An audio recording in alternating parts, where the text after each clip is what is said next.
you know? Right.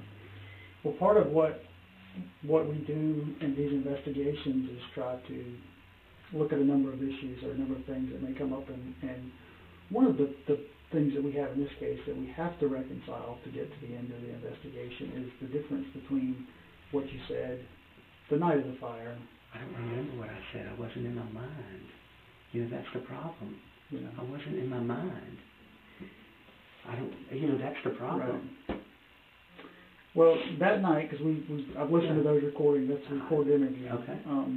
That night you said when you came down the stairs you saw a fire in the house. Oh, okay, I didn't. Wow. Well, you know, I'm not sure. I didn't think I did, but if I said it, because I was not in my mind.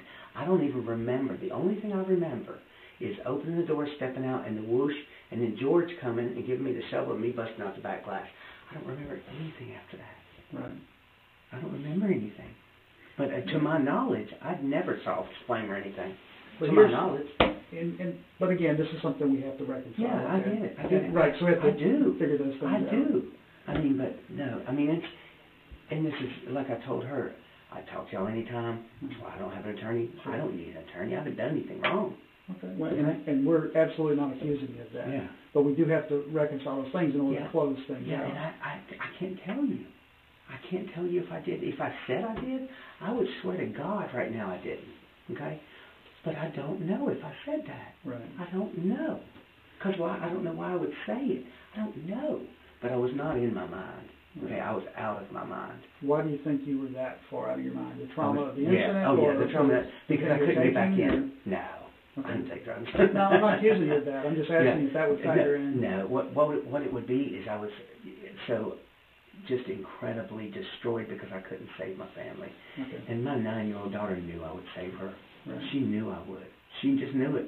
Right. But that's why, I mean, I didn't know there was a difference in what I said. Yeah. Well, when I've done hundreds, if not thousands, of interviews, and one of the things we look at is how a person recalls information. Yeah, and I'm not. That night, like I said, I can't even remember anything.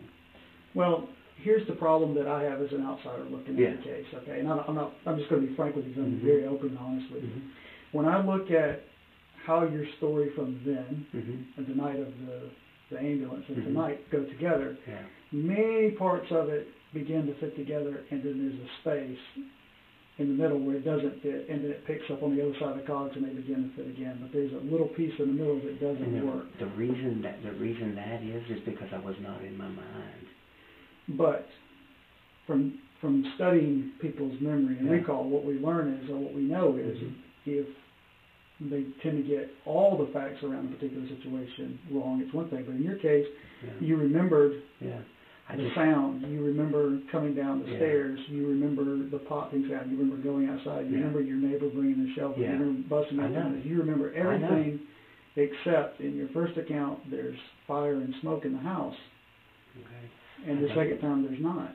I don't remember, and I'm sorry. Well, it's not an issue of remembering. I tend to think you probably remember, but there's something wrong with what's happened. Has anything happened in between that makes you think that something different? No, absolutely not. Absolutely not. Absolutely not. That's whatever I said. No, I was out of my mind. Absolutely nothing has happened to make me think I should have done anything different. Well, so you're at this point in time absolutely confident. There's no question in your mind 100% that when you came downstairs there was no smoke, no fire in your home. That's my recollection now. Okay. And you've been pretty consistent with that from... That's my recollection now. I mean, the last few times. Yeah, that's my recollection now. Okay. Okay. I don't know why I would have said that. Okay. I don't know. Well, part of what these situations involve is a true study of the dynamics of fire and the way they work. And I'm not an expert in the dynamics of fire. I'm an expert in interviewing people, talking to people, victimology, things like that.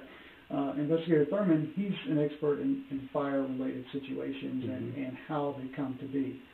And one of the things we've been racking our brains over, your first account, we took it on face value. Yeah. We assumed you were being completely forthright with it. And then there's a second account that just really took us by surprise, your account today. Oh. Because dynamically, we don't see how it's possible that it could have happened that way. Well, they'll find out on Thursday. when they come and they take the house apart. How could it not happen that way? I don't understand. Are you saying that I'm not telling the truth? I'm saying something's missing. Something's missing. What you're describing, we don't believe that it's possible you came down the stairs and there was no fire given to see what we see. We believe for you to, if everything happened the way you said it, and we took your statement on face value the first time, we took it on face value, okay, you come downstairs and there's fire in your home. Your living room's on fire. There's smoke in your house.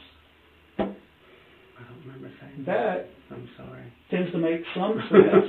Yeah, Mr. Pastor, basically what we're saying here is that fire acts a certain way, and obviously there's different things that can cause a fire. What we're trying to say is that your initial statements is that you woke up because you heard a noise. Yeah, you went I heard downstairs. a crash, yeah. You heard a crash, heard a noise. And I opened the door. But what made you open the door? Because the crash sounded like it came from outside. Outside the front of the house? Yeah. That's what it sounds like. It didn't sound like it came from in the house. Okay. You know what I mean? That makes sense. I understand. I hear noises outside sometimes, or if I hear something pull up my driveway, a lot of times what I'll do is I'll go and look out the front window. Right. Is there a reason you have a window in your bedroom that faces the front of the house? Yeah, I couldn't get to it because of where my kids' beds were. So there was an obstruction there. Oh, yeah. My kids. Okay, that makes sense. So you went downstairs, but when you went out the door and you're going downstairs, no smoke, no light, no nothing. No. Well, there's a light in there. Yeah, because there couldn't have been smoke. There's a light that's right there at the door. A light right there. Light fixture right there. And it was on. Yeah. It's on every night. And you walk downstairs. Yeah, and another problem I'm having is my contacts weren't in, and I'm blind as a bat without them. What's your vision? Like 2200. Okay. Mine is 2450. Yeah. 2575. Yeah. So mine's almost 3 times worse than yours.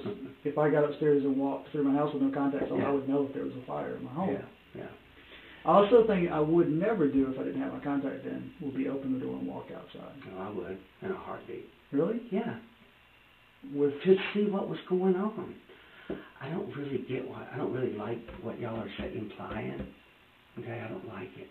Well, we're not trying to imply anything. We're trying to get the information that completes the story. I gave it to you. I've given y'all everything I've got.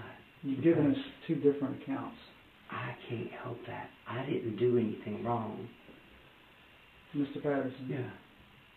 We want to give you every opportunity to help us solve the problem. I have.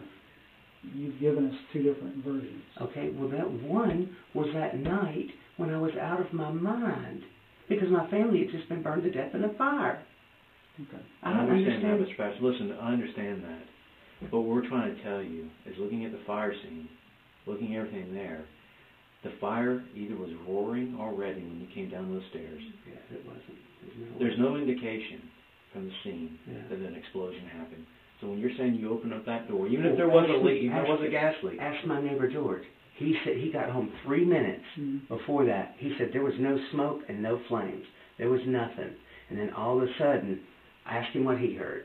Because that's what caused him to go outside. He may not have seen anything. That doesn't necessarily mean just because he didn't see anything that an explosion occurred. Oh, I know. There's no indications of an explosion. So what I'm trying to tell you is that fire always does the same thing. It goes up and out unless otherwise impeded.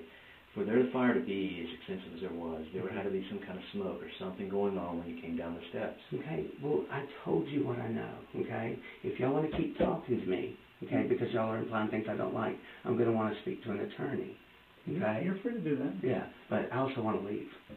Okay, you're free to do that anytime. Okay. Yeah. But you know what, and I will be glad to help you. You know what, I'm not trying to.